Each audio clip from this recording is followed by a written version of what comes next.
tal? Bienvenidos a un nuevo capítulo de Tiempo para Aprender de los cursos de Historia, Geografía y Economía de quinto de secundaria. El día de hoy nos toca hablar de cosas súper chéveres, pero antes te voy a dar un preámbulo. Se acerca el verano. ¿A quién no le gusta ir a la playa? A mis amigas les gusta ir, pero no para bañarse, sino para tomar el sol, ver la vista, respirar la brisa marina, que es bastante chévere. En cambio, a mí me gusta darme un buen chapuzón y nadar con mucho cuidado hasta donde pueda. Es bastante genial. ¿Y por qué hablamos de esto? Porque el día de hoy nos toca hablar sobre el mar peruano. Hablar del mar podemos tener muchas cosas de qué contar. Por ejemplo, de la fauna y flora marina, de las corrientes oceánicas como la corriente del Humboldt y así muchas cosas más. Así que presta mucha atención porque no solamente hablaremos de las corrientes marinas ni del mar peruano, sino también de la Antártida. Ahí te va el primer video. En el mar, la vida es más sabrosa. Sol, playa y arena. ¿A quién no le agrada la idea? Y con mayor razón, si es mar peruano. Sí, mar en toditito el lado occidental del Perú, desde Tumbes hasta Tacna. Pero eso sí, el nuestro no es cualquier mar. Una de las teorías que se hicieron los científicos a inicios del siglo XX para explicar la distribución de los continentes en el mundo fue la llamada Pangea. El autor de esta idea fue Alfred Wegener en el año 1912. ¿Qué decía nuestro amigo Wegener? Muy fácil. Primero, que en el principio existió un único supercontinente, o también llamado Pangea, y que estaba rodeado por agua. Entonces, al ser un solo continente, todas las formas de vida, desde insectos, pájaros, roedores, mamíferos, incluso las semillas de las plantas, podían estar en cualquier parte de la Pangea. Con el tiempo, lo que significa millones de años, esta gran masa se fragmentó en bloques y empezaron a alejarse unas de otras en un fenómeno conocido como deriva continental. La cosa es que esta distribución hizo que con el tiempo se desarrollen nuevos hábitats para el surgimiento y desarrollo de plantas y animales. Y ahora sí es donde llegamos a hablar de la gran riqueza de nuestro mar. Henry, ¿sabes qué es ictiología? A ver, ictiología es una rama de la zoología que estudia a los peces. Y algo que debes saber es que la cadena trófica empieza con el plancton y fitoplancton. El plancton es el conjunto de organismos pequeños, menores a 3 centímetros, que habitan las corrientes marinas. Y el fitoplancton son también pequeños organismos, pero exclusivamente vegetales, que obtienen su energía mediante la luz solar por el proceso de fotosíntesis. Podríamos decir que son una especie de microalgas. Especies pequeñitas que son alimento primario para especies cada vez más grandes, que luego serán alimento para otras más grandes y así sucesivamente. El mar peruano cumple ciertas características para que pueda albergar un sinnúmero de especies marinas, lo que repercute en beneficios a la población en el sector turístico y pesquero. Gracias al clima y la temperatura de las corrientes marinas, permite la existencia de plancton y fitoplancton, dos de los primeros eslabones de la cadena alimenticia para otras especies.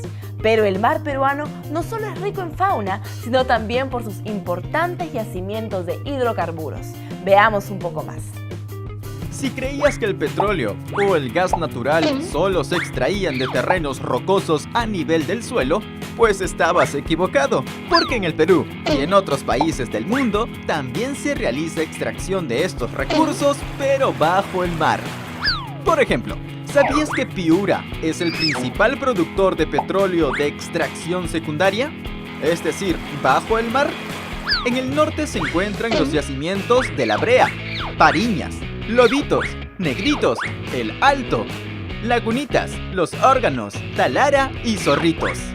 Por eso, a lo largo del siglo XX, el Estado peruano fijó como una de sus prioridades el máximo aprovechamiento de los recursos marinos, o sea, de especies de animales y de hidrocarburos, surgiendo la doctrina de las 200 millas. ¿Cómo surgió esta idea? Ahora te lo cuento. Luego de la Segunda Guerra Mundial, en 1945, el presidente gringo Harry Truman hace el anuncio de que Estados Unidos tendría el dominio del subsuelo y del mar, hasta alta mar, o sea, de la parte más lejana de la costa de los países sudamericanos. Esta autodeclaración no era tan precisa, considerándola una posible amenaza para el resto de los países. Pues ¿hasta dónde acapararía Estados Unidos? Por eso, en 1947, el presidente peruano José Luis Bustamante y Rivero defendió que a cada país le debía corresponder 200 millas de dominio marino. Además, el objetivo era proteger la fauna marina de la pesca indiscriminada de las grandes pesqueras transnacionales.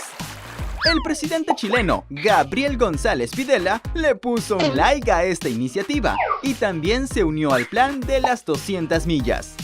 Sin embargo, la comunidad internacional rechazó esta propuesta, ya que decían que el mar es libre para todos. Pese a esto, en 1952, Chile, Perú y Ecuador firmaron la Declaración de Santiago, donde defendían su posición de las 200 millas. Posteriormente, en 1984, se denominó Mar de Grau al dominio marítimo del Perú. ¿Sabes cuánto equivalen 200 millas? A ver, te explico, ¿ya? Una milla es igual a 1852 kilómetros. Entonces, 200 por 1852 sería un total de 370.400 kilómetros de mar peruano que nos pertenece a todos nosotros, desde sur hasta el norte. Ahora sí, cambiando un poco de tema. ¿Cuánto sabes de la Antártida? ¿Que hace frío? Ajá. Hay pingüinos, osos polares, sí, esas cosas. Cae nieve, sí, también cae nieve. Hace frío. Pero otra cosa que debes saber es sobre una estación llamada Machu Picchu, ahí en la Antártida. ¿Qué harán ahí los peruanos? ¿Cuántos países están involucrados? ¿Qué hacen? Vamos a ver todo esto en el siguiente video. Es momento de irnos de viaje, desde la playa hasta la Antártida, o también conocido como el Polo Sur. Se trata de un continente de 14 millones de kilómetros cuadrados. Alberga el 80% del total de agua dulce del planeta.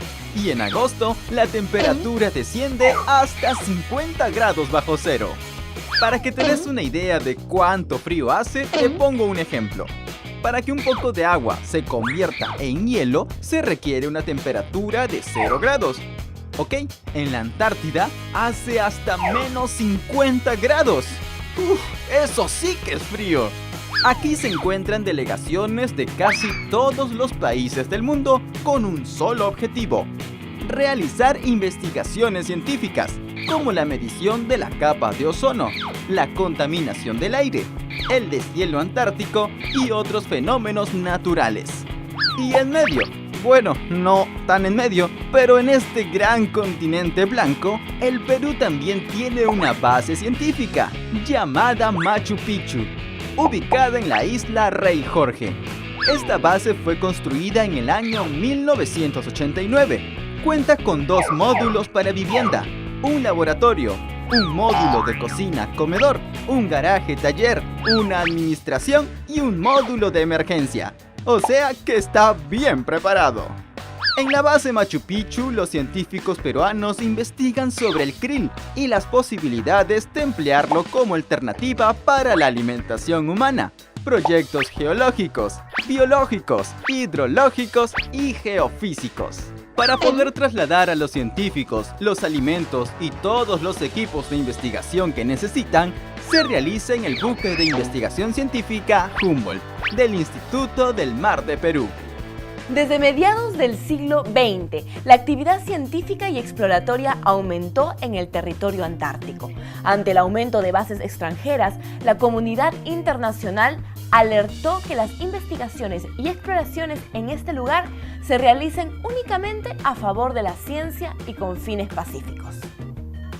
Por esta razón, en 1959 se firmó el Tratado Antártico, donde además de respetar el propósito científico, se acordó la conservación de los animales y especies marinas de la Antártida y sobre la protección del medio ambiente.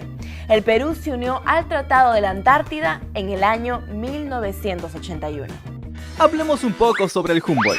Este buque fue construido en el Callao en el año 1978 y desde ese año está en mar peruano, realizando exclusivamente investigaciones oceanográficas en la costa y también realizando viajes a la Antártida. En el Humboldt se realizan actividades científicas como la evaluación de la biomasa de los recursos pesqueros, estudios sobre las principales especies marinas del mar peruano, cambios oceanográficos, meteorológicos, entre otras cosas más. El Instituto Antártico Peruano, INAPE, es el organismo gubernamental que centraliza, dirige y lleva el control de las actividades científicas que el Perú realiza en la Antártida.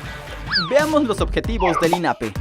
La utilización de la Antártida solo para fines pacíficos y contribuir con la comunidad internacional en lo referente a la preservación del medio ambiente antártico. ¿Y qué proyectos está haciendo la Estación Peruana en la Antártida? Buena pregunta, Henry. Por ejemplo, en cuanto a estudios del agua, se ha estudiado el agua subterránea de la base Machu Picchu y que desde el punto de vista de su temperatura ha servido para ver si está en estado líquido o sólido. Con los resultados se puede determinar si se puede usar para tener una fuente de abastecimiento. En cuanto al suelo y las masas rocosas, uno de los objetivos es conocer el potencial minero que hay en el continente blanco. El mar peruano es el más rico del mundo y eso se debe gracias a la corriente marina de Humboldt, que viene desde la Antártida hasta la costa peruana, lo cual hace que las aguas sean frías y proliferen microorganismos vegetales y animales. Y su riqueza no solo está en la abundancia y variedad de peces, sino en las riquezas minerales como el petróleo. Si el clima en la costa es templado cálido, con pocas lluvias y abundante humedad, se lo debemos a la temperatura y a las corrientes marinas que presentan nuestro mar peruano. Ahora es tu turno. ¿Qué teoría formuló Alfred Wegener? Teoría del origen de los océanos. Teoría sobre el origen de los continentes. Teoría sobre el origen de la Antártida. Correcto. En el año 1912, el geofísico alemán Alfred Wegener dio a conocer que en el principio existió un supercontinente denominado Pangea, que luego de millones de años se fragmentó y dio origen a los actuales continentes. ¿En qué consistió la Declaración de Santiago? Ratificación del derecho de las 200 millas. Concesión de 200 millas para Chile. Alianza entre Estados Unidos y Sudamérica. La Declaración de Santiago fue un documento firmado en 1952 entre Perú, Ecuador y Chile para dar mayor fuerza a la doctrina de las 200 millas. ¿En qué consistió el Tratado Antártico? Garantizar la actividad científica y exploratoria en el Antártico. La explotación limitada de recursos naturales. Separación de territorio para cada país migrante. El Tratado Antártico se firmó en 1959 con la finalidad de garantizar que los países asentados en la Antártida cumplan una función científica y exploratoria. Hoy aprendimos que en el año 1912, el científico alemán Alfred Wegener planteó que todos los continentes surgieron de un gran continente llamado Pangea y que estaba rodeado de agua. Luego de millones de años, este supercontinente se fragmentó y dio origen a los continentes que hoy conocemos. En 1947, el presidente peruano José Bustamante y Rivero planteó la doctrina de las 200 millas de dominio marítimo, el cual consistió en que cada país pueda contar para su propio aprovechamiento y explotación de 200 millas marinas. Esta posición no fue aceptada por la comunidad internacional. Sin embargo, Perú, Chile y Ecuador firmaron en 1952 la Declaración de Santiago para darle mayor fuerza a este derecho. La Antártida, o Polo Sur, es el continente más frío del planeta, con temperaturas de hasta menos 50 grados bajo cero. En este lugar se realizan únicamente investigaciones científicas, y el Perú tiene una base en la isla Rey Jorge desde el año 1989, en donde los científicos realizan estudios meteorológicos, biológicos, geofísicos, entre otros. El Humboldt es el buque para el estudio científico del mar, el cual fue construido en el año 1978 y realiza funciones investigativas de nuestro mar y de la Antártida.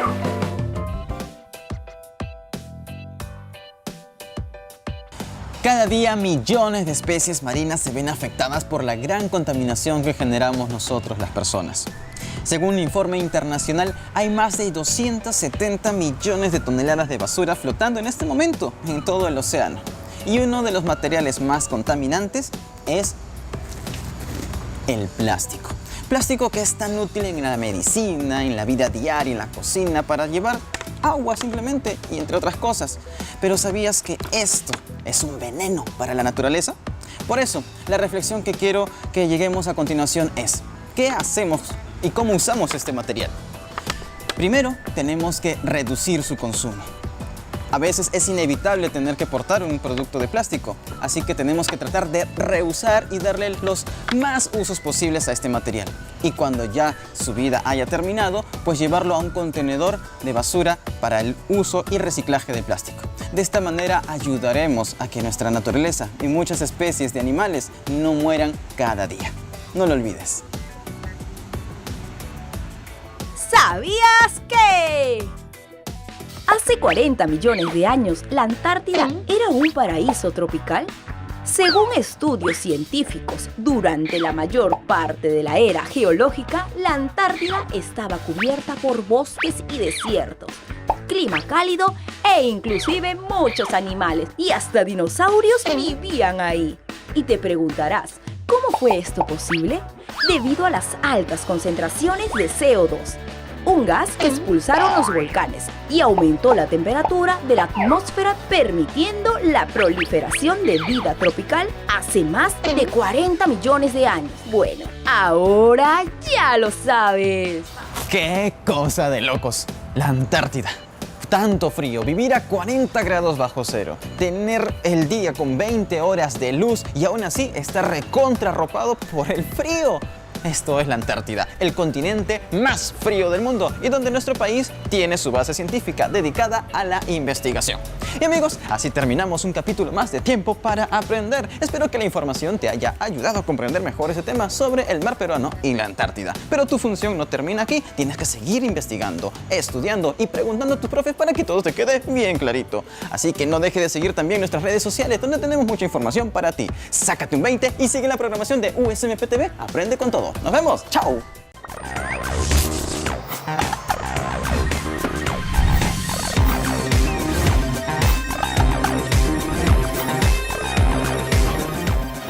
En el próximo programa aprenderemos sobre la integración latinoamericana.